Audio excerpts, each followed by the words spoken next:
Wait, what have you been using? The PlayStation controller. If you set up your like audio stuff to have like ASMR mode, and you just Watch Marcus suck on a lightsaber. 3 o'clock in the morning. I definitely. Hey, I'm Marcus. I'm Atrax.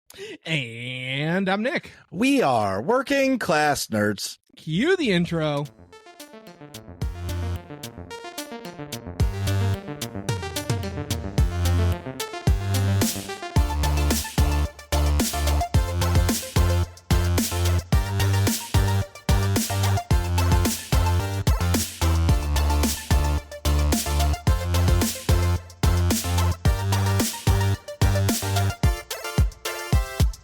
That's right, we are Working Class Nerds, the podcast that gives you no information about your favorite information. Today is Thursday, January 18th, 2024, and you can find this 231 podcast on any podcast format in the galaxy far, far away. Also, RIP Google Podcasts. You can also find every single Working Class Nerds episode on YouTube. Just search for the Working Class Nerds podcast or go to youtube.com/@workingclassnerds. Click on playlist, click on Working Class Nerds, and boom! Every single episode, past and present, right at your fingertips. And you can watch me completely fail at video games Tuesdays, Saturdays, and Sunday nights at kick.com/MarcusB814 and twitch.tv/MarcusB814. You can watch me play video games, honestly, whenever I feel like at this point. Twitch.tv/A_Atrax. And you can check out Doritos' new creative writing project, all about the search for the deafening silence, in our Discord. That's the Nerds Community Discord. The link for which is in the show notes. I think we're on social media, but if we are, I am at MarcusB814. I am at Atrax_A. And I'm at Nick Vern. That's NACKVR. And in this week's episode, we are doing something special. We're highlighting a gaming studio and going through its history, famous games, and of course, giving our opinions on everything to do with the studio. So, that being said, today we are talking about the legendary studio that has brought you the likes of the Soul Calibur series, the Tekken series, and Dragon Ball Z Budokai 1, 2, 3, and all the other ones I don't remember the name of. We're talking about Bandai Namco. So anyways. Oh yeah, I don't want to use the media board because it got screwed up last week.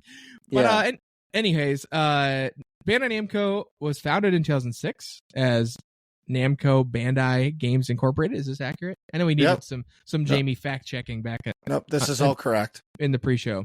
Following the 2005 merger of Namco and Bandai, Namco acquired Bandai's video game business division through a corporate split. It sounds like a merger, if I had to guess. In 2009, Bandai Namco Games absorbed Bandai Networks, and it is headquartered in Minato, Tokyo. Minato must be a district in Tokyo, I'm assuming? Yeah. Sweet. I've never been there. I've never been to Japan either. I would like to go to Japan. I don't have a big interest in pretty much anywhere else in Asia, but... So a little bit of backstory of today is we were talking between Nick, myself, and Atrax in our group chat, and we were talking about like just listing all the show titles, but we've never done a like studio kind of spotlight. And what a better one. Like, I'm currently playing Elden Ring, and there's so many good games that have come out from Bandai, some of them that are near and dear to myself and everybody. So we figured we'll just show a little spotlight to it, talk about all the games that is Bandai Namco that we have played. Yeah. So Atrax, what have you been up to? Well, first, I want to give a quick shout out to my buddy Ripsick. He's technically the first guest that I invited onto the show for the Working Class Nerds. I think it was episode 210 or something like that. Yep. It was called The Boys Are Out of Town. We had Joey Feta and Ripsick on the show, talked about board games and all sorts of stuff. But tonight is his 500th stream. Wow. So when he started streaming, he just started numbering them, and every stream he just adds a number, of course. And tonight is his 500th stream. I thought that was a pretty big milestone. I mean, that's huge. Well over a year of streaming. Like, just, I think it's a year a 2/3 or something like that. I don't know. Anyway, it's a really long time. So shout out to him for reaching 500. That's a really cool milestone. He's doing Guild Wars 2 giveaways and all sorts of stuff tonight. So shout out to him. And then also this weekend, I held like a little Lethal Company recording session. So as many people know, I've been making Lethal Company videos that are like a found footage camera style with camera one, but I've only had my perspective. So on Sunday, I held a little group and tried to get everybody recording at the same frame rate, and it went pretty well. So now I'm looking through all the footage. I'm downloading it. It's a ton of different perspectives. It's like at least 4 or 5. I can't remember how many I have so far, but it's been a lot of fun downloading it, checking it out, seeing people's different perspectives. Oh yeah, I could put this in here. This goes there, all of that cool stuff. So thank you to everyone who showed up. And I'll probably be having more groups like that. And yeah, it's just more Lethal Company stuff. It's been fun. So go ahead. Oh, I was just going to say this whole week, it's been starting on Sunday night. It got really icy. It's been below 20 degrees pretty much for the last 3 or 4 days. So I've been at home, stuck home in the ice, and our heating system cut out. Just today it got fixed. So yikes. Yeah, it's been nice being home. Thankfully we had power, but not having heat was not fun. It got a little chilly. I just want to talk about that Lethal Company group. So, Of course, I'm doing something on the computer, and all of a sudden I see all of these people joining the Discord, but all of a sudden there was one that had a new role. Yeah. And I instantly messaged Atrax like, who the fuck is this person? Damn it. I wasn't supposed to swear. We only made it in like 2 minutes in. Yeah. Anyway, and he was like, oh yeah, that's our Lethal Company group. Do not join the voice channel. Oh, because you would have been recorded Marcus. on the video. Yeah. Got it. Yeah, potentially. Yeah. It wouldn't have been on my end, but yeah, you never know. Yeah, Sweet. so that was a lot of fun. Again, thank you to everyone who showed up. We spent at least like half an hour answering questions about mods and about recording settings and stuff like that. So hopefully people also learned a little something too about like just recording in general, because quite a few people that I invited are also content creators. So Sure. you know, it's always fun to mess with recording settings and stuff like that. For sure. And then Monday and Tuesday night was another round of CSC combines, CSC being the Counter-Strike Confederation, a community of people playing Counter-Strike, the best way to play competitively, casually, all sorts of different tiers and stuff. I did okay, not great, just like kind of average. I had a good time, like always, no negative teammates, obviously not nearly as what you run into in like matchmaking and stuff, that playing with people who are just trying to, the focus is on getting better at the game or just having a good time, all of that good stuff, making content too. They do stream the combines every night. So, it's just an all around fun time. No, not really many negative people, at least that I've encountered, maybe 1 or 2, but that's just how it is anytime there's competition involved. But yeah, shout out to the CSC hosting another great night, 2 nights of combines. They're playing again tonight, depending on when we end. Maybe I'll play 1 or 2. We'll see what happens. But yeah, CSC moving on as always. The season is coming up. The start of the season is coming up. Let me check really quickly when it's supposed to start. Tonight's the last night of combines, actually. So there it is. After tonight, everybody joining will be permanent free agents. So you can still join the league, but you'll just be a free agent. And when does the season start? Hold, please. Please Holding. hold. Your Holding. call is important to us. Please stay on the line. Please stay on the line. We're sorry. Your podcast host was not prepared, even though he should have been. And now he can't find the answer. And now he can't find the answer and he's struggling. Whatever. Anyway, it starts soon. There you go. Starting soon. We'll just well, move hopefully, hey, I'm just going to call this co-host out. Hopefully before that happens, we get somebody from the CSC on the podcast to hype it up. Just saying. Just saying. Also, again, shout out to Gronkin for doing well in Contender. Oh yeah, moving on up there, doing great. He's doing. I would just talk to him before the show. Yeah, I've been hearing good feedback from him. He's been loving the CSC. So if you like Counter-Strike, or if you're thinking of getting into Counter-Strike, join the CSC. Late Tuesday night, a little bit of Wednesday night, I tried something new stream-wise. My room's kind of messy. I'm kind of lazy. That's just how it is.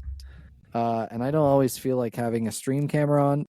Honestly, a lot of times when I'm streaming, I just want to play the game and also watch like YouTube and talk to people in chat. So that's straight up just what I did. I set up my stream overlay.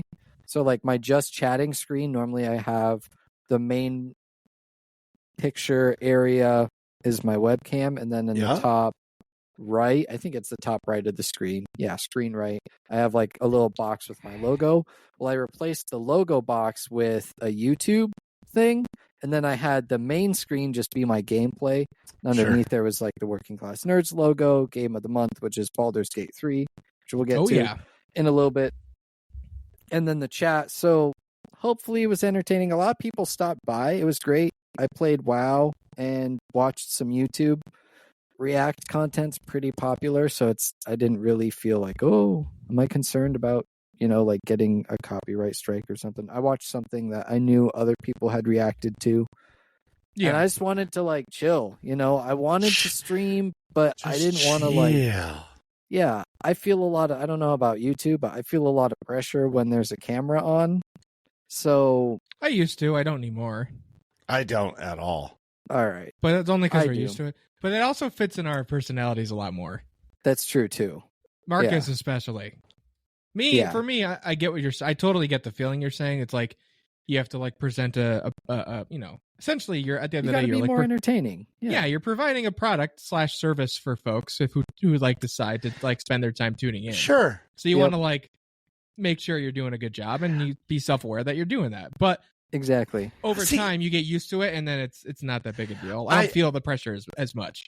I feel like over the course of the years of streaming, like I've got like ridden the waves, right? Yeah. And now I finally think I've like found my like perfect base where like I'm not out of control all the time, but I'm out of control sometimes, and I'm more just me. So I do understand what Atrax is saying about having to turn it on. Because like after you stream, if you work all day and do all that, after you stream for 3 hours, you're exhausted. Yeah, it's not physically taxing, but it's very mentally taxing, I find. Right. Yeah, absolutely. And for me, it's always like, did I say something stupid that they're going to clip it? Well, the answer is always yes. One of the other things too is like for you guys, like especially you, Marcus, your stream room is your stream room. My stream room is my room. So like every single time I want to be on camera, I need to make sure everything is cleaned up back here, or at least somewhat. Like it's a mess if you look at it closely now. But like, there's stuff all over the place and anything. But it's helpful to not have to worry about that and just like, okay, I've got the game. I had YouTube going. So there was a lot of stuff going on to be entertaining. And that's the goal, is to provide entertainment. And a lot of people gave me good feedback on it, so I'll probably keep doing that occasionally. We'll see what happens. I'm not like giving up on having a camera or anything. I'm just trying different stuff, like maybe the camera breaks, or again, I'm sick or something like that, and I still want to stream, but so I'm just trying to find a healthy balance to where it's not just, all right, well, I don't have a camera, so now a stream element is missing and it's just my gameplay and the notifications. Like, nah, there needs to be something else to supplement the gameplay. I think the YouTube worked pretty good. I watched some Hell's Kitchen uncensored, and a lot of people were tuning in. Oh yeah, Gordon Ramsay and ha ha ha. And, the audio is really tricky to mix, but I'm slowly getting there. It's awesome. Slowly but surely. Yes, if I sir. may bring it back to a previous bullet point, Do it. Gronkin87, aka Jacob, aka Billy Bob, says what's up, and also said thanks. He's gonna win a chip for real with the boys. Hey, that's what's up. Draft is Saturday. I don't know what is the draft like. He's gonna get drafted by one of the teams. Yeah, so the draft is like the collective draft. It's just like any other franchise draft. Oh. There's all the teams, they have a pick order, and then they pick from the pool of draft eligibles. You can talk to players before and sign them before the draft, but generally speaking, players go through the draft and it's like, hey, I really want to draft you. You know, is that cool? And because it's a beer league, people are pretty chill with like, oh, hey, I was planning on playing with these people or these people. So like, he's even playing like essentially, who's he been playing with on a team to like get these ranked points and stuff? So he's playing in the combines, which is so it's the all last like, night is tonight. So it's kind of like, it's not necessarily public, but imagine if, I'll try and put it in like paintball terms. Imagine if you showed up on the field and you just get like, you know, street ball, you just get pulled into teams. Yeah, you get picked. They have a CSC bot, so you join the crew or you join the queue in their Discord, and then the bot will ping you with a specific server, so it'll automatically match players together. So it's like, this is your team, this is the enemy team, and you just join the Counter-Strike server. So it's like, you know, you just like hop on the field with your pre-made groups that was made by the quote-unquote tournament organizer. And then based on how you play, all of those stats are recorded onto their website. So you can see how you rank in your tier. Okay, that makes sense. Yeah. Yeah. And so he's in contender. So then also too, like in CSC, the higher up you go, like with most things, the higher up you go, the less like players there are, you know, because the higher tier, like it, you know, there's just less people that reach that tier. So the higher tier you are, the higher chance you have of playing combines with like the same people, you know, and especially if you play a lot of combines, then you play with the same people. There's people who are already on teams, like team captains who are trying to draft players, so they'll play with people and they'll notice them. And then there's also scouts who can watch the games, you know, without being in the Discord or anything. They can join the Discord, but they can just watch the games through the client and see like, oh, this player typically plays this position. They like these maps, all of that sort of stuff. It's pretty cool. It's very, very in depth. It's nice. Sweet. It sounds it. I wish I was into CS2 more. I would definitely be into that. Yeah, we wish you were too. Gronkin and I were talking. We're like, we don't know why Nick continues to play Call of Duty. I haven't played Call of Duty at all. I've only been playing. Well, the bigger problem is I'm not at my apartment very often. I'm like, besides the podcast nights. Yeah. So like, I'm at TK427s. I don't have my computer there yet, which we're working on. But I want long story. Well, I'll talk about that in my section. I want to hijack your section with my shenanigans. Yeah, absolutely. Yeah, no TK427 talk in my section. All right, we'll leave that for yours. Unless we're making fun of you for it, in which case it's okay. Yeah, your section's the outer rim. There's no imperial influence over there. Right. Yep. The outer rim, minus all the huts. I was going to say it's hut territory over there. It's that time, gentlemen. In Game of the Month news.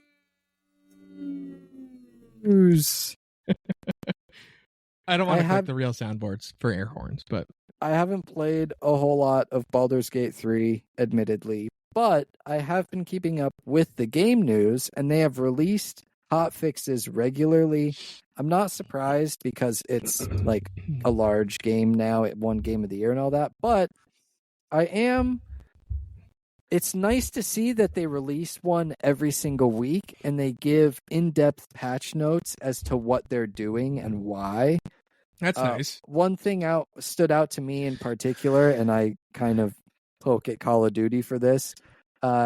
It says, we have increased the compression of save games, which should fix several issues caused by large save game files, including some instances of error 544. We have also reduced the size of save files by removing summons that don't exist in the game anymore. So like they're trimming the size of the game, which it's 140 gigs, it's large.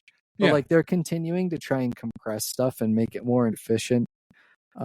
Which is always good. I understand that there are error messages that pop up. I could not imagine having 600 hours into a character in the world state that that same save game must be huge.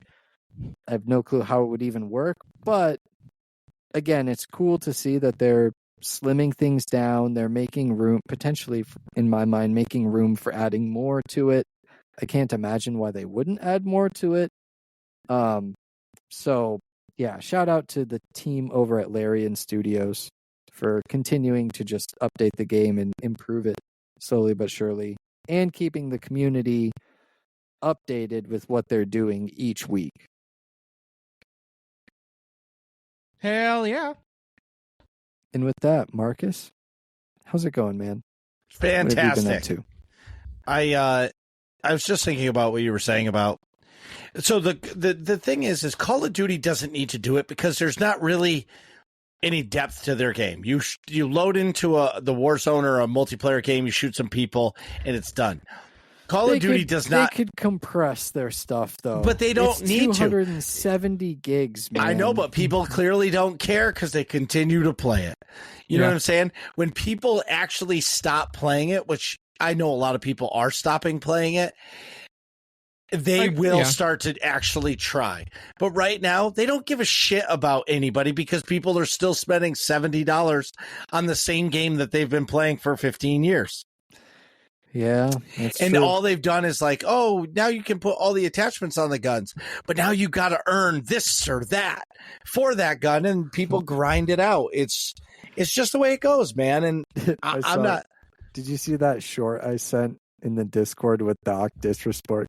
Do I really need 15 lasers? No. Yeah, screaming into his microphone. But that's what I'm saying. So for me, it's more of, if you like Call of Duty, it is the best action shooter game there is. You don't get a better arcade, or I'm not action. You don't get a better arcade shooter than that game, in my opinion. You die, you can instantly spawn. The gameplay is unbelievable. The gunplay, I've played a lot of games. Still to this day, Call of Duty has the fastest pace action game, and it feels great. You know why? Because you've been playing the same game for 15 years, and it hasn't changed. It's just got that old-time feel. You can say Counter-Strike is a completely different game. Counter-Strike is not an arcade shooter. You know what I mean? Yeah, I don't know how to describe. If you try to describe the difference between Call of Duty and Counter-Strike to somebody who's never ever played video games before, you'd be like, well, they're both shooters, right? Yeah. They're both first-person shooters, yeah. You click and shoot. Left click is shoot, right click is aim, WASD to move around, crouch, sprint, that type of stuff, grenades. It's that's all true, but the gameplay is dramatically different for those two games. Right. It's hard to articulate unless you've just played them, Yep. But I get what you're saying. Anyway, so that's that. So my son got a $25 gift card to Amazon, and when I was a kid, because I'm museum quality old, we used to go to Toys R Us or a toy store, and you'd walk up and down the video game aisle and dream about the video games that you want to buy, and that's how you window shop. Yeah. Nowadays, kids just go to Amazon and talk to Amazon and hit the microphone and say PlayStation 5 games, and they all pop up. Well, him and I have been watching My Hero Academia, and come to find out, there's a My Hero Academia. Well, it's called My Hero Justice 2 on the PS4. And he lost his mind. So before I bought it, or he bought it, I looked up the reviews. It got a 6, but it said it's a lot of fun. There's no real depth to the game. Yeah. The story mode is really weak, but like the battles are fun. And to my 5-year-old son, he loves it. Like we've been playing it every night for hours. That's the best. Okay. Here's the problem is if you watch My Hero Academia, the number one hero is called All Might. Well, he is overpowered in the game. Yeah, I believe it. He's legit overpowered. My son is him every time, and he whoops my ass. Wait. That's funny. All Might's voice actor is Chris Sabat, who also voices Vegeta. Yes. I knew that. No, I did not. All right. So anyway, what I've been saying is so this Santa bringing this PlayStation 5 has probably been the greatest thing for me ever. Also, too, I purchased Bloodborne. It's a PlayStation 4 game, but I guess when you run it in the PS5, it runs really well. Like it's still a PlayStation 4 game, but it like just the upgraded hardware makes the game run better. It really does. And I was pretty excited. I wanted to buy myself something, and like, sure, I could. I'm what I'm trying to do is not have to buy PlayStation Plus because I'm not going to play on PlayStation Online, and neither is my kid. So, like, I look at it as it costs $140 or $150 for the year. I got Bloodborne for $20 or $25. So like I have to buy a lot of games before it's worth it for me to do that. You know what I mean? Is that the complete edition that came with the DLC too? Yes. Nice. Okay. That's sweet. Yeah. So because you have a capture card too, yeah? Yeah, I have a. Yep. Can we get a Bloodborne stream, please? Once I'm so let's. I really. All right. Elden Ring has consumed me, and yes, make Marcus use that PlayStation controller. Right. Okay, so I have been using it. Wait, what have you been using? The PlayStation controller, because that's what we've been playing that My Hero Academia game. Oh, okay. My upgraded opinion on the PlayStation controller, I'll use my Xbox as a example. Okay. So, see how it has, I call them the wings at the bottom here? Yeah. Okay. I actually like it. The wings on the new PlayStation controller feel good, but it's so not natural to have both thumbsticks in the middle. It's not. It's not like it's so not. It's not normal. You know, and now I haven't played a game that really needs the stick because in a fighting game, I'm still using the D-pad in the correct location. You know what I mean? For a fighting game. So right now I haven't done it, but anytime I'm playing a game that has the stick in the middle, it is just not natural to me. But the controller itself with the wings, they actually did a nice job with the controller feel. Just the stick is in the wrong place. Yep. And the tabs or the triggers, I don't like how they don't have hooks. They're straight. Yeah.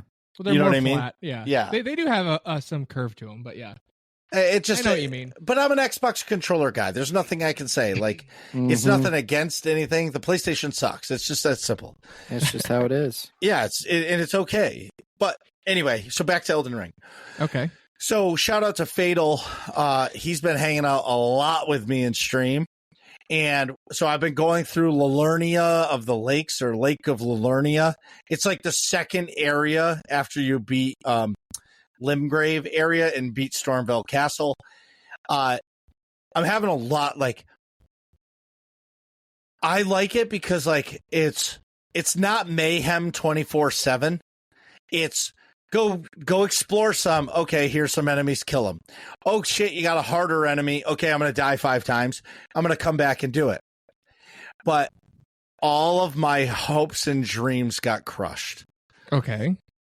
So I had 11,560 runes. I needed like another 1,000 runes in order to level up. But instead of just killing some enemies, I decided to climb on this rock because there was something up there and I wanted it. And I fell off the edge and I died. And when I came back, I overjumped and I lost all 11,000 runes. And and it buried me. My whole night was ruined after that. Essentially, I ended stream about 10 minutes later. I was just like, your night was ruined? Ruined? Get it. Anyway, that's funny. But he persuaded me to go into this academy, which is like the mega dungeon of this area. And I don't think I'm ready for it, but I'm in there. There's a couple things I want to do. There's a couple things I want to do prior to, so I may bounce out of there and go do something else, or I don't know what I'm going to do. But I definitely need to upgrade my weapons more than anything else. My weapons are like +6, and the damage isn't fantastic in them. You know what I mean? Like you can tell the difference between the Limgrave area, the Weeping Peninsula, and now here that like, okay, I got to put a little bit of effort into my weapons. You know what I mean? Yeah. What do you roll for damage with your current weapon? A D8 or a D10? I'm not sure. Like my longsword's a 2d10 +4. Right. I think mine is a... I'm allowed to play it because I'm not an Imperial Command. I was going to say, do you have good initiative on it? Yeah. No, I have... Well, so this one weapon, I got this awesome fucking weapon, and I have 0 intelligence. And I need like a 20 intelligence in order to use this weapon. Oh. But once I get this weapon, it's another stat katana. will always be 0 intelligence. Huh? Anyway, moving on. This week on Tuesday, Clan Night was an absolute blast. We had a full packed house playing. When everybody is at Clan Night in Destiny and we're doing private PvP matches, it is a shit ton of fun. And I tried something new. So we start off by doing a rumble, which is everybody for themselves. Whoever wins that rumble match picks the next game mode. Yep. And then whoever wins that picks the next game mode. So potentially you can have 3 or 4 different game modes you play in a night, depending on who wins. And I usually crank up the amount of kills need to be earned and the time. So it's like a long match. You know what I mean? It's not quick. Yeah. Because why not? You know? I get it. There you go. One last thing before we hear about Nick is I almost purchased a 4080 today. So it was like I have a 3090. So I looked it up at the benchmarks. The 4080 is actually faster than my card by like 30%. Oh, wow, but that's a lot more than I was expecting you to say. Yeah. Actually. So the key is there's like a separate chip in the 40 series cards. It's like a baby chip, but it's dedicated for the ray tracing. Okay. So when I turned on the ray tracing on Elden Ring, it like broke my system. Really? Yeah, my stream. When I had streaming with ray tracing in general is tough. That makes a lot of sense because why I was having that could be what contributed to some of my problems with Hogwarts Legacy. I think I had ray tracing on while I was streaming. If I stream, I almost always turn it off. Okay, that makes more sense. All right. Anyway, yeah, it's so I almost did it. So MSRP is $1199.99. It was on super sale today for $700, and I was like, I know I can sell my 3090 for $700. Yeah. You know what I mean? So I was like, oh, do I upgrade? Do I not? Do I upgrade? Do I not? And I didn't pull the trigger. And then when I went back like 2 hours later to buy it, it was gone. The deal was over. Yeah, I believe it. Which, you know, but that's okay. You know, but then afterwards I would have a 4080 and then like 2 years from now, I'd be like, oh, why didn't I buy the 4090 or the 5090? You know what I mean? Whatever that may be. Yeah. So. Oh, last thing is tomorrow, which is Friday. If Atrax doesn't stream, I am going to be streaming. I'm actually going out to dinner. I know, go figure. I'm going to be an adult on Saturday night, and I'm actually going out to dinner.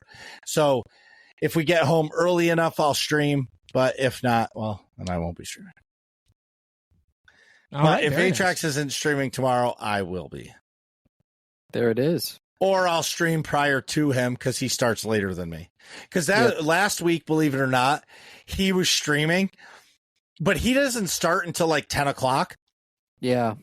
My time. So like I should have totally started streaming at 8:30 and then at 10 o'clock when he started, just raided out and continued to game. You know what I mean? That's what I should have done. But I was like, yeah, no, I don't need to. I don't want to step on anybody's toes. Anyways, Nick, have you become a god of Ragnarok? Well, that's not quite how the game works, but I know. I have not. No, God of War is great. I'm realizing though that I do a lot of side questing and content. Like I knew I'd like to do that, but I didn't realize how much of it I do. Like I don't know, this game, it's very easy for me to like do all the side content. The only stuff I don't really like is like the little collection things, like find all the knickknacks that like aren't big things on the map. But like if there's a part of the map that's like misty, like, or there's a question mark, like I'm going to it. You know what I mean? Like I'm not gonna not go explore, if that makes sense. Yeah. But so I don't know, I ended up doing a lot of side stuff. And like I'm not even halfway through the game story wise. And I don't know, I thought I would be further along. Well, what I'm gonna say, Nick, is my ADD kicks in all the time. I'll set a marker in Elden Ring and I'll be going up the hill, but then I'll see to the left there's like a little rock path and I'll go, oh, squirrel, beeline that way. So Right. I completely understand. I just say, candy. exactly, Right. piece of candy. I definitely say play the game the way you want, because when you're doing all those side quests for me, or when I'm doing them, or like just veering off, it's almost like I'm making my own story. Yeah. And I don't feel like I'm on a linear path. Yeah, no, I agree. And I like doing that too. Like I actually I did some side content on purpose, just to, like make sure I got through it all, just in case I couldn't go back or something. And I'm really glad I did, because like once I did, it unlocked like a cutscene that you wouldn't have gotten otherwise. Sure. Which is always cool. Like the little hidden story content. And it was like a cool moment between two characters. But in not fun news, class started. I'm taking I'm in an MBA program online at Capella. Which is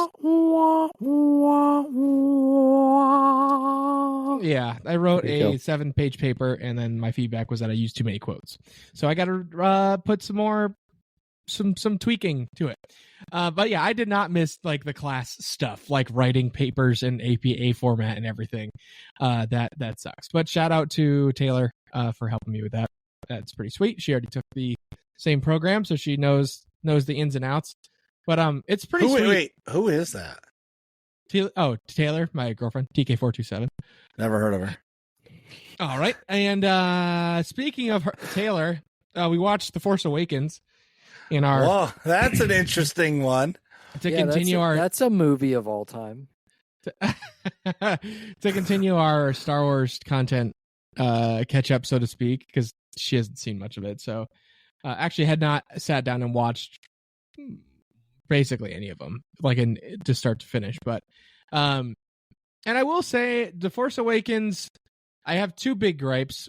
One of which, I actually don't mind Rey being good at things, except for her using the Jedi mind trick and knowing like, oh, I have to say the words that I want you to think, and like know how to do that. Like that's fucked up. But like but if you like pay close attention earlier in the film, she's like just happens to be good at a lot of stuff, and she even says she doesn't know why she's so good at it, like without training. Like she was particularly good at flying the Millennium Falcon. She's like, oh, I'll be your pilot. She's like, and then she goes to Finn after they first take it, like, I've only flown ships around the planet. I've never like taken off into space. That was crazy. So she's it's like, wild. I'm just like good at stuff. I'm just like good at stuff. Yeah, I'm so amazing. It's wild. You can That's see crazy. that, like, right. You can see it like, oh, the Force is like helping her do stuff. And then same thing, she gets a blaster from Han. And she's like, you know how to use that thing? She goes, yeah, you pull the trigger. And he's like, well, it's a little more complicated than that. But meanwhile, she's like, Texas Pete out there with the pistol. Texas Pete. Yeah. Texas Pete. Yeah, I think that's the hot sauce. I think you were looking for Pistol Pete. Yes, it was. Whatever. Texas Pete is rootin' tootin' good at shooting also. But anyways, so then and then her resisting Kylo Ren's force thing, mind reading thing, that kind of makes sense too, because that feels like something she would be able to brute force, fuck you, I'm not gonna, and then she uses the force to resist. But then to step further, her be like, oh, I'm gonna perfectly Jedi mind trick somebody, even though I've never even heard of this concept before. That's where I draw the line. It's okay, sure.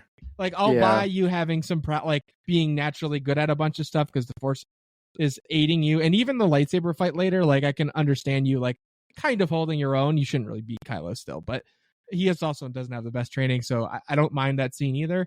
That all hunky dory. It's just that one part. That and the fact that my two big gripes of the movie, Jedi mind trick scene with Rey. Even Taylor was like, wait, how does she know how to do that? And I was like, yes, you're paying attention. She goes, that was fucking dumb. She shouldn't know how to do that. But and then afterwards, she made the same point. She's like, that was the exact same as that other movie. The plot was the same. It's the big shooty planet, Death Star versus Starkiller planet, all the plot details, right, that we know. And I was like, yeah, that's my big gripe. It's you can do stories that are similar to the originals without making them carbon copies plot wise. You know what I mean? Yes. The plot events are done. Obviously, I'm going on a Star Wars rant, but whatever. I'm unapologetically sidebarring. The Phantom Menace obviously has plenty of flaws, but it also does a lot to mirror A New Hope. It has a big space battle that, at the same time as a battle more locally. I don't know, where they're attacking the droid ship and stuff like that. So, it's calling back to things in the original trilogy while having its own plot. And so I think that's ultimately, it's a better movie. And that's TK427's favorite so far, which is a little bit blasphemous, but I also... Which one? Phantom Menace. She's like, I think that's still my favorite. And then Attack of the Clones are second. She's like, yeah, the dialogue's cheesy with Anakin and Padme, but there's some cool stuff that happens. And there is cool stuff that happens. She also thinks Jar Jar's funny and isn't offended by Jar Jar, so that it reads into it too. It's not my favorite, but I get what she's saying. It says it's not. Attack of the Clones will always be my favorite, so actually, I can kind of understand. Yeah, Attack of the Clones is really cool. More nostalgia reasons than I understand. Maybe it's not the strongest film of the six, but for me, it hits that's the movie. When I think of Star Wars, a lot of the scenes from Attack of the Clones come to my mind. Yeah, no, I agree. Attack of the Clones, Revenge of the Sith. And I don't know, a lot of stuff. Attack of the Clones is cool because it kicks off the Clone Wars, and I love the Clone Wars animated series too. Yeah. So there's a lot of good stuff in that movie. I think it really gets tainted by the terrible dialogue in the Anakin Padme romance. Because that happening is fine. If you point A to Z is fine. It's in the middle of the alphabet with them talking. That's just stupid, I think it helped that I was a kid. And so I could I was like, oh yeah, that's how you talk to girls. Absolutely. Right. I don't like sand. It's awful. That's a normal conversation to have around a girl. Yeah, it's completely normal for you to admit to just slaughtering an entire village of innocent people because you got angry to a girl, and she's just like, oh, it's okay. Her. Yeah, exactly. You like her. I understand. You have strong feelings right now. Yeah, you're the good guy of the story so far. So that's just how it is. Yeah. Yeah. Anyways, man, good times. Well, what I'll say, Nick, is I'm happy. Excuse me. I'm happy that you're back to gaming. You took quite a hiatus from it because Imperial Command had you on lockdown, which I understand. But I'm glad that you're back and you're making time to play games because I know you love it. And God of War, you've believe it or not, maybe this like not having your computer has been good for you because it's almost like forced. I don't want to say forced, but like forced you to play God of War because you only have your PlayStation and you're like, well, I'm not going to buy another game because I have God of War, right? Yeah, like this is a fantastic game I know I'm going to love. Like, just Right. play this game. Right. Yeah. And like for me now, where I'll be curious to see over the course of, let's say, the next 6 months, 8 months, if you become more of a PlayStation console player versus your PC. You know what I'm saying? Like if, even once you move in, if it's going to be like, if you're going to become like a couch player or you're going to continue on the PC, it'll be an interesting run for a little while. Yeah. Well, speaking of like moving in stuff, I transition to my last point. So we finished renovating a closet, which is important in the process. So basically, to give you the lowdown. What the fuck phrase am I looking for? Layout. The rundown, layout, whatever. Rundown, to put it in a nutshell. Yeah. Anyways, to explain. Hey Jim, can you give me that rundown? Yeah. Imperial Command is structured like this. Obviously, there's a bedroom on the first floor, bedroom on the second floor, and like essentially like a living room on the second floor is the basement, and then a bedroom with like a big closet down there too, and then like a bathroom. Sorry, I explained that terribly. Bathroom, bedroom, living area in the basement, utility room with a washer and stuff. Upstairs has like bedroom, kitchen, bathroom, living room, and dining room combo. So I'll be honest, what threw me for a loop was the fact that you said that the basement was the second floor. I was like, first floor. I don't know what the hell I'm talking about. Dude, you don't know, like, you said that so dumb. Just all you had to say is, look, there's a closet in the basement in a big room that we renovated. Yeah, like, we're working. The way you explained it, every single person listening to this is like, you're a fucking moron, Nick. Yes, I like there's like a first floor and a second floor. Oh, second floor, but the second floor is the basement. Second floor, but like the second floor is the basement. So wait, wait, we climb stairs. That's like dude, farther down. No, dude, it's like a Hogwarts house where you go up the stairs, but you actually go down into the basement. Oh yeah, there you go. All right. Well, what I was trying to say is the main floor is the first floor, and then like the second floor is the basement. Yeah, you want to say it again? It's okay. I did. Yeah. So, but it's not like renovated, and there's carpet on the floor, which is just terrible. Is my point. Also, if you say a basement, people understand it's under the first floor. Yes, I know that. Okay. He's just an idiot. Like this is. Yeah. We should just rewind and start over. Hey, I'm making this room in Taylor's basement or TK427's basement nice. I'm Marcus. Yeah. Hey. Well, we started. Marcus. Oh my god. We started with the closet of the bedroom in the basement in terms of renovating because there's clothes like on racks in the room, and we got to move all that shit off of there so that we can renovate the rest of that room, and then renovate the main area in the basement, which is where I'm going to put my computer and stuff when I move in. Long story short, it's a part of the move-in process. But we ripped up the carpet in that closet, ripped up all the tack strips, got rid of all the mold and stuff, and then. I don't know what you're laughing at still, is it me? I thought it was the chat for a second. Dude, I am. No. I'm just laughing at you because this has been 10 minutes of pure stupidity and we're finally at the end of it. Yeah. And anyways, I put in flooring and baseboard and we painted a whole bunch, and now we just got to put in like closet rods for clothes and shelves and stuff, which is going to happen this weekend. But is there enough room for your mattress in there, or?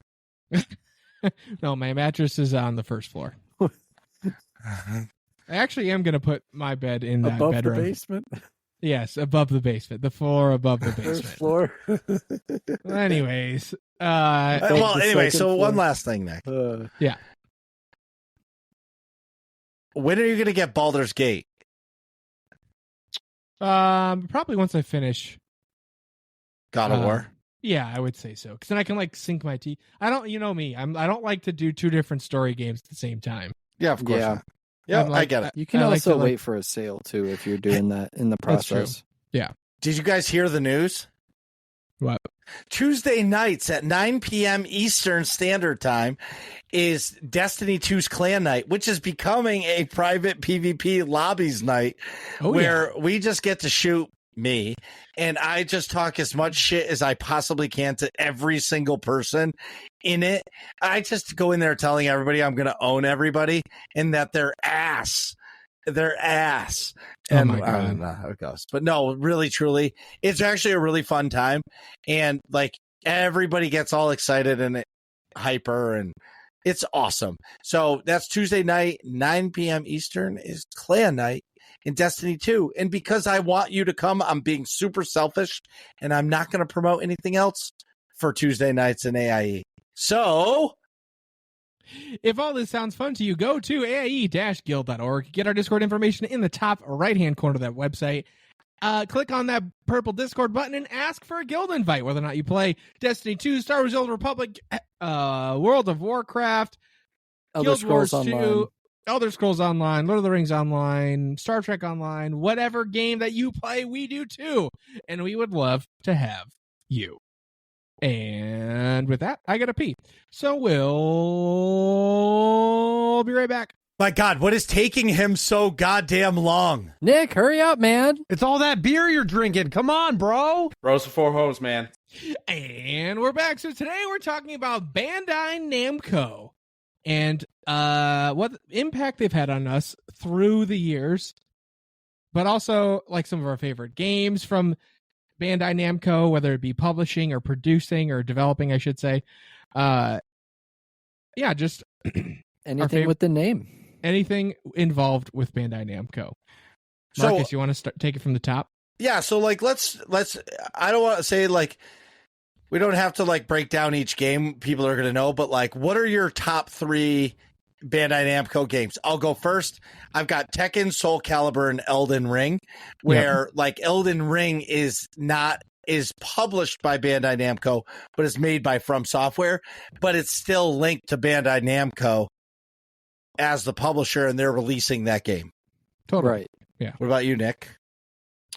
At my top is going to be the Dragon Ball Z Budokai series. Those are awesome. I played a lot of those. I played a lot of those as a kid, and then I revisited them when I brought my some of my friends from in college brought their PlayStation 2 up, and yeah, we played a bunch of like we just beat the whole game together. And if we got like stuck on a certain version of like Boo or Kid Boo or Super Boo or whatever, we would like help each other like beat them and stuff, and that was awesome. I also have a lot of fond memories playing Tekken with my neighbor. I always would play as I forgot the name of the character. He's like basically modeled after Bruce Lee, and he has that like cartwheel kick move. I always would like spam that. And then Soul Calibur, I played that with my cousin on the other side of my family, Dan. I remember going over his house for whatever stuff, hangouts, and playing a bunch of Soul Calibur with the giant swords. My God, so good. Soul Calibur 4. Right. Oh, I'm so excited to talk about it. Atrax, what about your top 3? So for me, specifically talking Bandai Namco, it's going to be the Tales of series. Like there's a whole series. There's Tales of Vesperia, Zestiria, Berseria. I don't know. Wasn't there Like, a Tales a of the ton. Walking Dead? No. That's different. That's different. Okay. That's different.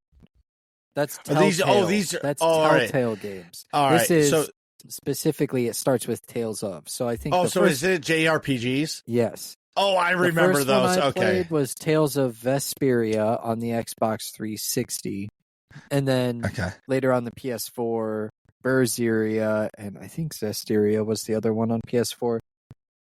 Lately, on Steam, I've played Tales of Arise, which is still a really, really great RPG, and I highly recommend to everybody. But when I hear Bandai Namco, actually what I think of is this old PlayStation 1 disc that I used to have, and it was called Namco Arcade. Namco. And Okay. You would basically, it just had all of these arcade games on a PlayStation disc, but it was done in the form of like a museum. So you would walk into a museum and it would be like all of these retro stand-up arcade games. And you would walk up to one and then you would play it and it would become full screen. It would be like Pac-Man, or I think one was called Pole Position was another one. That was one of my favorite ones. I played a bunch of Pole Position. And Galaga was another one. That was my favorite, was Galaga. Dude, So, the house we rented in Florida for World Cup had a Galaga cabinet that's so in the cool. game room. I set the high score.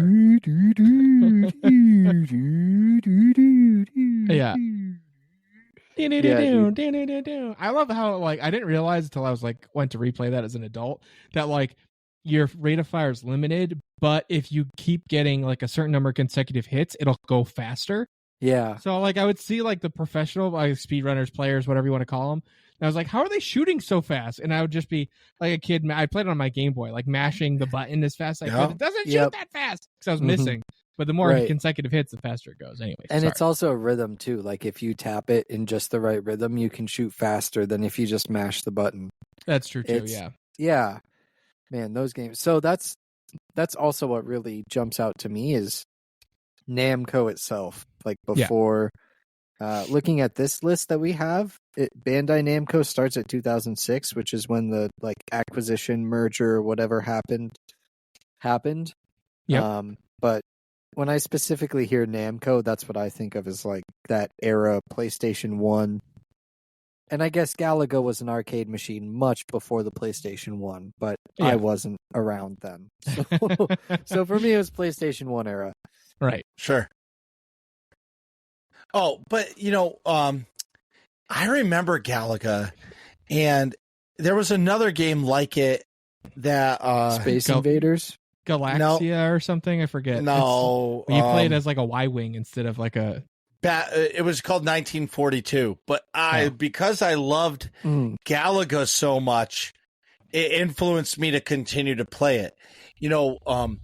One game that always stuck out as me was the Mobile Suit Gundam games back in the day. Oh yeah, okay. Dynasty you know what I mean? Warriors. Yeah, Dynasty Warriors.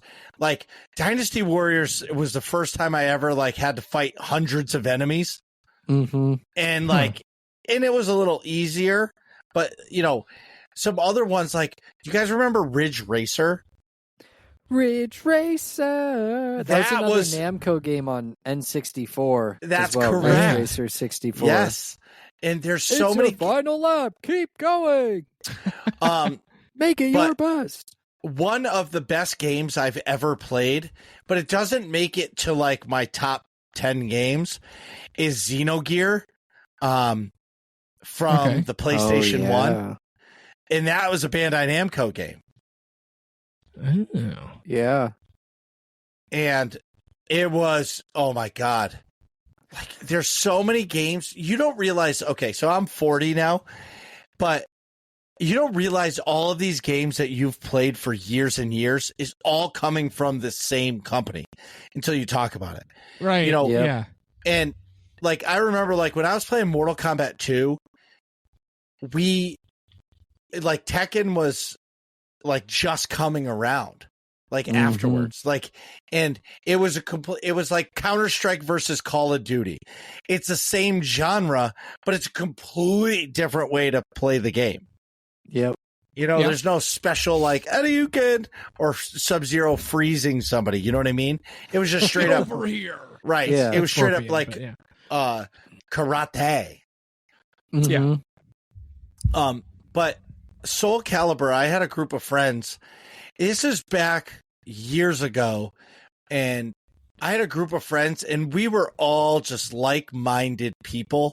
And, we all played online together, but on Saturday nights, I would go over their house or they would come over mine, and we would just straight up play video games all night. We would pick a few games and we would just game. Literally, we would play so many video games that like one of us would end up passing out on the couch, just sitting there because we've been playing so much.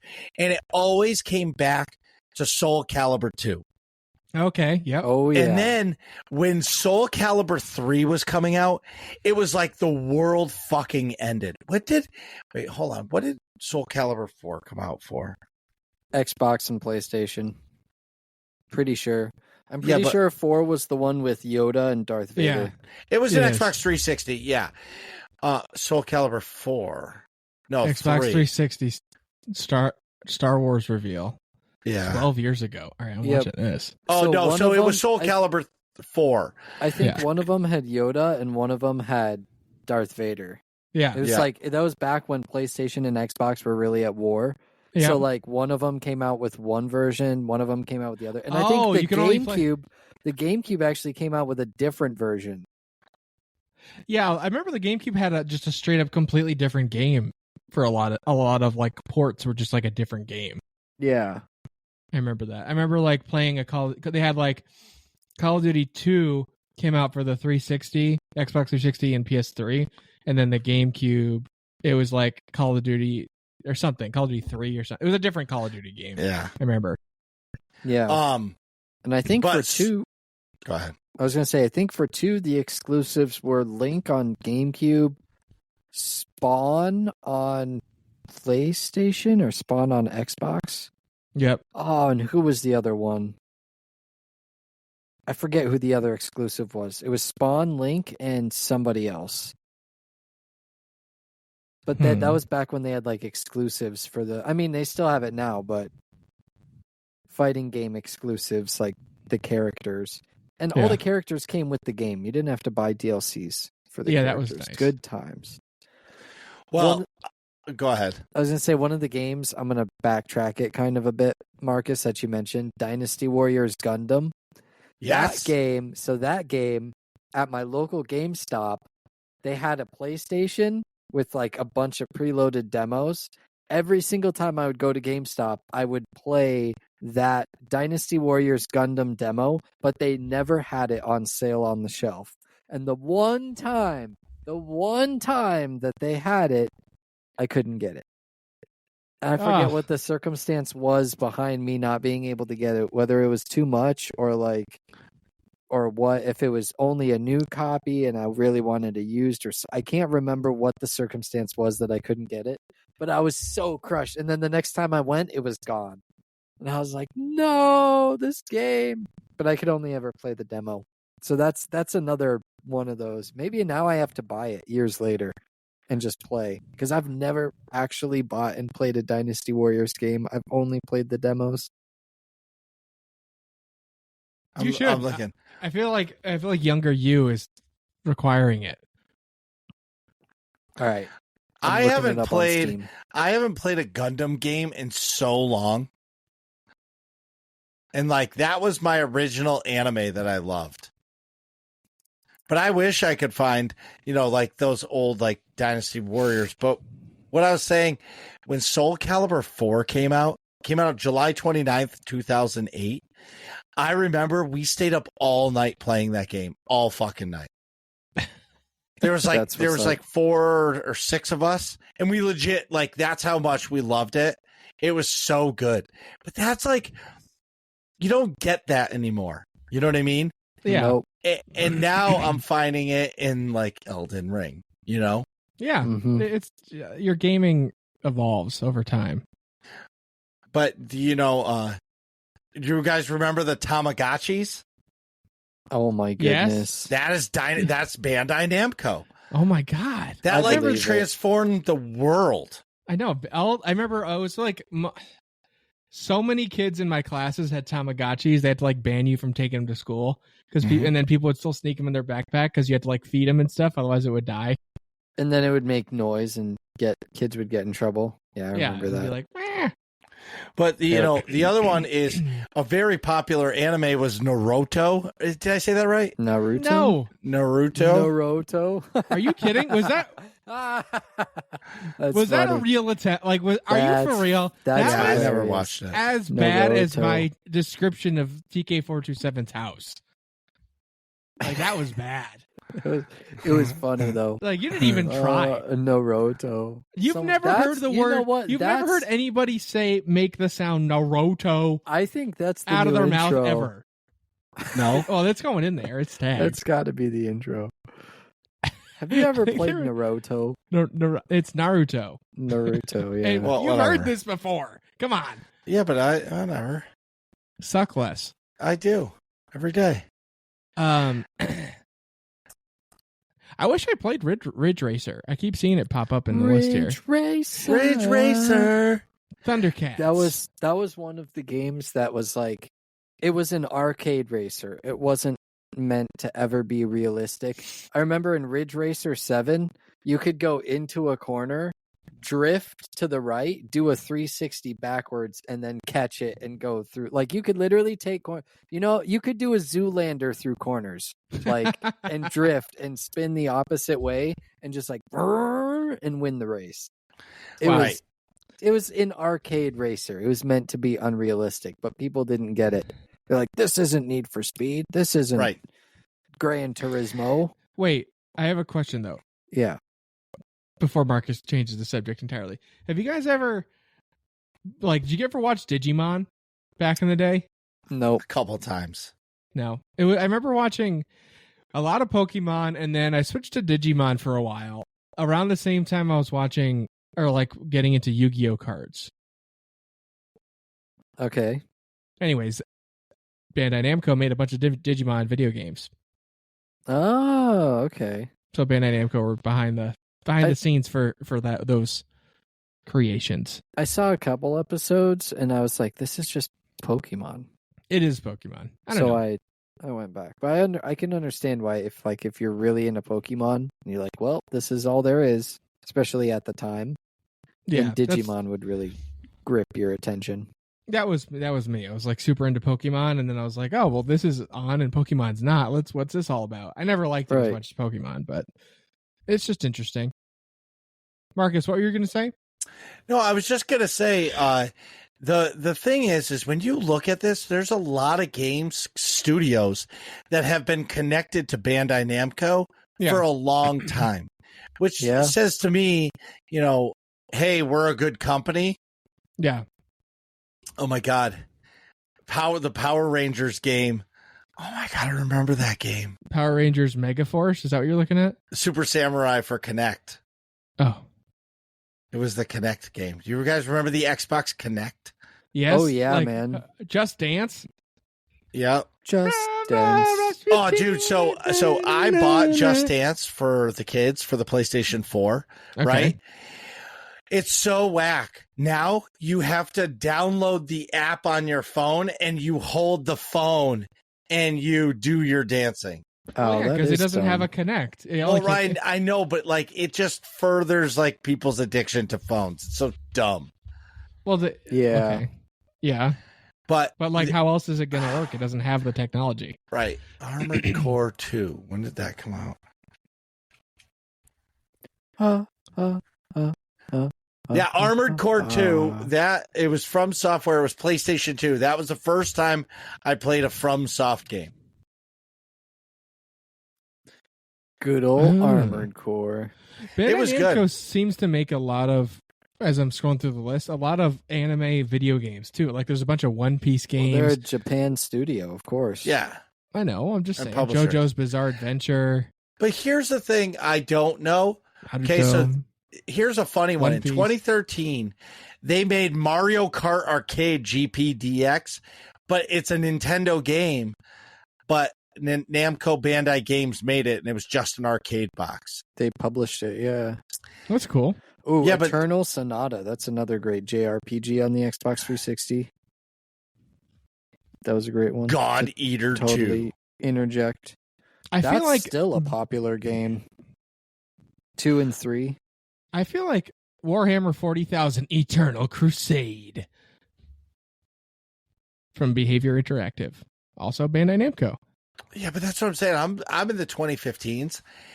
Ace Combat is a Bandai game. Yep. I knew that one. Now, do you guys remember this game called Sword Art Online? Sword Art Online, yeah, man. What was that? Remind me of that. It's an anime. So it's an anime, and then they made games. And the idea of the anime is people played these VR games, but the VR system locked them in there. I forget, it wired to their brain or whatever. So if you die in the game, you die in real life. It's actually, I read a book, quote unquote Squid Game. I mean, not yeah. So actually, I read one of those Sword Art books back in the day. That's what it popped into my head, and I was like, bam. It's good. It's a good show. If you like anime, it's a good show. And the games, not all of them are great, but the one I played, Fatal Bullet, was really good. That was a lot of fun. Another common RPG Bandai Namco make is the Ni no Kunai series 1 and 2. Those are really popular and also really good. Hey, chat, don't hesitate to type in chat your favorite Bandai Namco game. Yeah. Oh, man, absolutely. Please do. There's also, so many wait a minute. games. My Hero Academia Battle for All. So that's they a Bandai Namco game, yeah. They make I didn't know bunch that. of anime games. They're really, I believe Namco, well now Bandai Namco, they have a lot of licenses for that type of stuff. Like, Yeah. They That's are cool. like the publisher, especially Dark over Souls in Japan. Remastered. They're huge. They have their hands in a lot of games. Like I'm just scrolling through like the stuff games per year in 2021. 1, 2, I'm 3, 4, surprised they 5, don't have 6, their 7, own 8, 9, 10. launcher. I know. Whoa. Please, can we not do that? I'm going to be honest. I'm not saying I want it. I'm saying I'm surprised they don't with their catalog. There's games that there's studios that have like 4 games. Like Bethesda used to have a launcher. Like, yeah, that's come on. dumb. Yeah.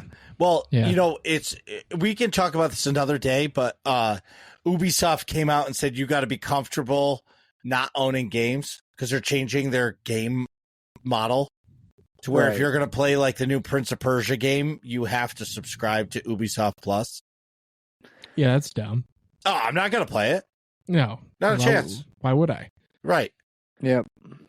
Totally concur. Subscriptions are the future, gentlemen. I hate it, but that's where it's aiming. Agreed. They also made Little Nightmares 1 and 2, which is dope. Those are great games.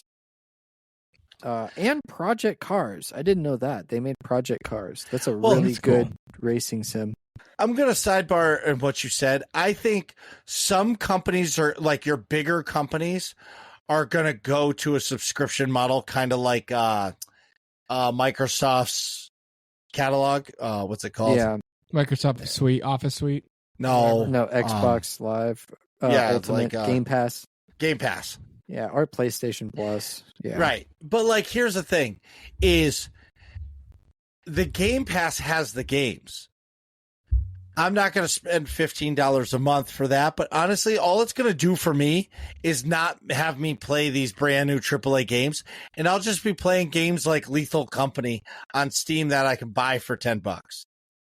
Yeah, then you know what I mean? Then you just support the small publishers. That's what I'm saying. Devs. Yeah, exactly. Yeah. They also here it is. Code in Vein. 2020, My Hero Academia is one Justice 2. That's what I've been playing. Yep. Oh, they made the Fast and the Furious game. Let's go. Fast and Furious Crossroads. Pac-Man. They also I believe they're a publisher, by the way, not a developer. But yeah. Well, they do have studios, but they mostly publish. They also made Code Vein, which is like anime Dark Souls, basically. Really? That game is a lot of fun. It's also co-op.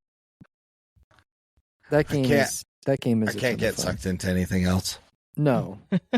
That's Marcus, that's one of those games that you play after you've played Dark Souls and like when you've hit the bottom of the barrel. I'm not saying that it deserves bottom of the barrel, but I'm just saying like for you personally, probably you won't end up playing it. I don't know. Maybe you look at it. I look at it like this. So like that's for like diehard fans. Well, when or I people play who like anime. Right. Well, for me right now, I'm going to play Elden Ring. And when I beat Elden Ring, I'll probably, after I beat the game, I'll probably go back and just like find stuff. I don't foresee myself doing a new game plus versus a brand new character to try something other than the samurai. You know what I mean? Yeah. Right. But the other thing too is like, I really want to play Demon Souls. I really want to play, Dark Souls 1, 2, 3. I really want to play Sekiro. Like, there's plenty of games for me. Oh, Bloodborne. Like, I might play Bloodborne next. My only concern with those games is the graphics going to, like, turn me off? No. Because it's not going to be as smooth. It's not going to be as smooth. and like the movements are going to be a little clunky. I think the smoothest game is Sekiro. Well, that game is fucking crazy. That's why I'm afraid to play that next, because I was watching this fight. It was like one boss. It was like the YouTube video was like the impossible boss to fight. This dude was hitting this guy so hard so many times. Like all the guy could do was lucky to block it. And all you hear is ping, ping, ping, ping, ping. And like, and the guy hit him once and he was like a quarter of a second off and he got killed because the guy was like, haha, ching, ching, you're done. Yep. Sheesh. That's how it goes. Sheesh. Last boss took me 7 hours. That's crazy. It was fun though. So distributed titles. I just wanted to make a comment. MotoGPs, Lords of the Fallen, F1, the F1 series games 2015, which was published by Codemasters, Project Cars, The Witcher 2 Assassins of Kings Enhanced Edition, and The Witcher 3 Wild Hunt and Cyberpunk were developed and published by CD Projekt Red, but they were distributed by Bandai Namco. That's cool. And Disney Infinity was developed by Avalanche Studio, published by Disney Interactive Studios in Japan only, but distributed by Bandai Namco. Bandai Namco. Awesome studio. The moral of this story is Bandai Namco makes and publishes some amazing games. What are you guys talking about in here? Find out next episode of Working Class Nerds.